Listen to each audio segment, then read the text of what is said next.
Hey everyone, today we're painting this lovely palm tree sunset. I'll be using Daniel Smith watercolors from the Essentials set, Hansa Yellow Light, New Gamboge, Pyrrol Scarlet, Quinacridone Rose, French Ultramarine, and the addition of Payne's Gray. My paper is Arches 140-pound cold-pressed cotton watercolor paper on a square block. It's important to use quality paper. Of course, you can use any brand you choose. I like blocks because the sides are glued down except for this one little section where you can stick a palette knife in there to remove your sheet of paper once your painting is finished. You'll also need some water jars, paper towel or a rag, and a large, medium, and small brush. These can be in any brand, whatever your favorite brushes are. I'll include a complete list of my supplies in the description below. Start out with your largest brush loaded up with clear water. Paint your clean water all over your surface. You can also speed up the process by using a spray bottle. You can spray clear water all over your paper and just spread it out with your brush. Of course, your medium-sized brush will work well for this as well. It's just a little faster when you have a really big brush. Spread your water evenly. You want to go for a smooth and glossy surface. It should still be shiny by the time we apply paint. If you live in a dry climate like where I live, you may want to wet it twice just for good measure, and of course make sure that your brush is completely clean.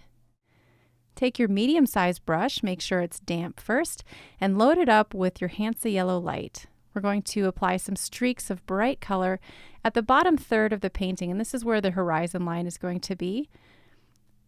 There is no reference photo for this. We're working mostly from imagination, so of course you can feel free to change the shapes as much as you want.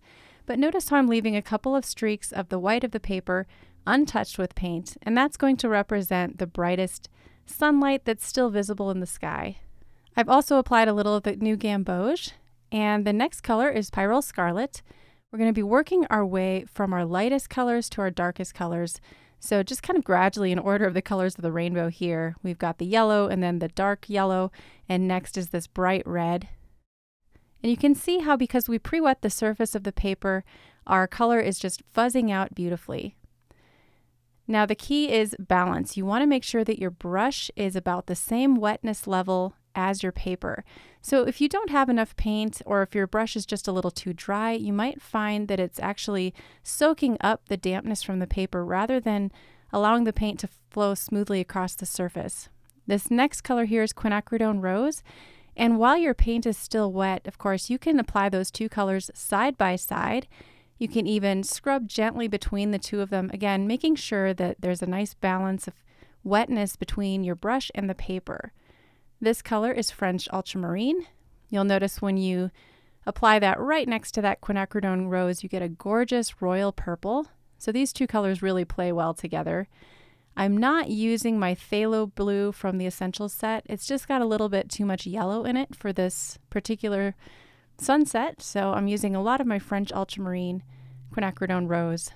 And the combination of the two, again, makes this gorgeous purple.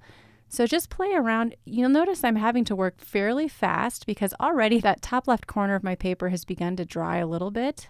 So to avoid any cauliflowers or blooms, work fast. Make sure that your brush is just loaded up with paint and that, again, your brush wetness level roughly matches the wetness level of the paper. Where you begin to run into danger with these washes is when the paper begins to look matte damp. So it's still drying, but it looks dry to the eye. What happens is if you take too much water on your brush and apply that to that matte damp surface, you're going to get backwash. So that's why we want to work fast. Now here at the bottom, you can see how fast my paper already dried. I'm taking that big brush and re-wetting the bottom part of my painting. And I'm not running into cauliflowers here because the paint is already dried. But if you live in a more humid environment, you may need to wait a little bit longer to let this dry all the way. All right, with the bottom portion re-wet, we're going to apply some colors to the water. Taking my medium brush once again. Trying to fix one little streak here. This can only be done if the paper is still wet enough. But make sure you rinse that out if you want to use a pure color like this Gamboge Nova mixed with the Pyrrol Scarlet. And I'm just using a swift horizontal brush stroke motion to create this streaky effect. This is going to be the water or a portion of the water. And the horizon line I'm roughing in here with these light colored marks. Next, I'm reaching for Quinacridone Rose again and applying this to the left side. We want to match the colors on the water so that they're reflecting the colors that are in the sky directly above. Makes sense, right? So here I switch back to the Pyrrol Scarlet, again to kind of mimic the color of the sky just above. And I'm leaving this patch of the paper still exposed with the white showing through. Again, that's to show the reflection of the sun on the water. And if you're having trouble with your brush just kind of catching on the surface of the paper, just use more water. I have quite watery ultramarine here now that I'm blocking in on the bottom portion. Because the paper surface and the brush are the same wetness level, we're just getting a really nice blend without any cauliflowers. All right, this is a little of that Payne's gray. This is my darkest dark, and I want the water to be a bit darker than the sky. So I'm just using this to go, once again, right over the top of my still wet surface. This is the wet on wet effect. And you can actually layer quite a few layers wet on wet, as long as you're still working with a wet enough, visibly glossy surface. Again, once it starts to look matte damp, leave it alone. That's the danger zone. So just applying more and more paint to these corners to create kind of a vignette effect. And there we go. Within just 5 minutes, we've blocked in all of the bright colors of the sky and the water. We'll need to let this dry 100% before we can move on to the next step. Once that first layer is completely dry, you're ready for the next step. Start with your medium-sized brush, and we're going to create a combination of ultramarine, quinacridone rose, and a little of the new Gamboge. Really mixing all three of your primaries can produce almost a perfect black. But if you want something that's either a little warmer or a little cooler, the nice thing about combining these three colors is that you can adjust that based on the ratio you use. You could also just use your Payne's gray, which of course is a really nice shortcut for any darks you're trying to create. The key here is to mix up enough paint so that you can create your silhouettes without having to remix again. Also, make sure to have your small round brush handy. We're going to be using that for the fronds on the palm leaves. So with both brushes loaded up, let's start with actually the small brush, and I'm going to carefully paint a long, slender, curved line for each palm trunk. I want to have one on the right side just a little bit taller than the others, and none of them are going to be the same height. It's really important when you're painting things like trees that you arrange them with some asymmetry. That's going to look a lot more natural than if they're all the same height. Now, just using a curved shape, we're going to create our first leaf, and you can see how the small brush is really helpful for just using small little downstrokes to create that look of long leaves. Now to speed up the process, I'm going to take my loaded up large brush and just go ahead and paint some big blocked curved shapes, almost like a firework coming out from the center of the palm tree. And then we'll take the small brush, loaded up with paint, and just take that wet paint and gently feather it out and down in the shape of those palm fronds. Use a really delicate touch here and work fast because you want to utilize the paint while it's still wet. If it's beginning to dry, this technique won't really work. So just take that wet paint, grab a hold of it with the little tip of your brush and just pull downward and feather it out and away so that you end up with a really skinny tip on each of those palm tree leaves. And let's do that again with the second tree. This one is slightly smaller, but we'll use the larger brush to create the overall shape of the tree first, using quick and delicate brush strokes, again feathering the brush out and away so that the end of each leaf almost disappears. And then we'll take our tiny brush and add those quick little suggestions of smaller leaves coming down.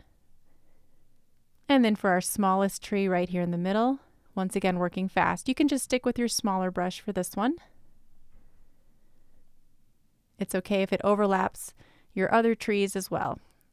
And obviously, if you feel more comfortable sketching these on first, that is totally okay. You can definitely use a pencil and paint over the top.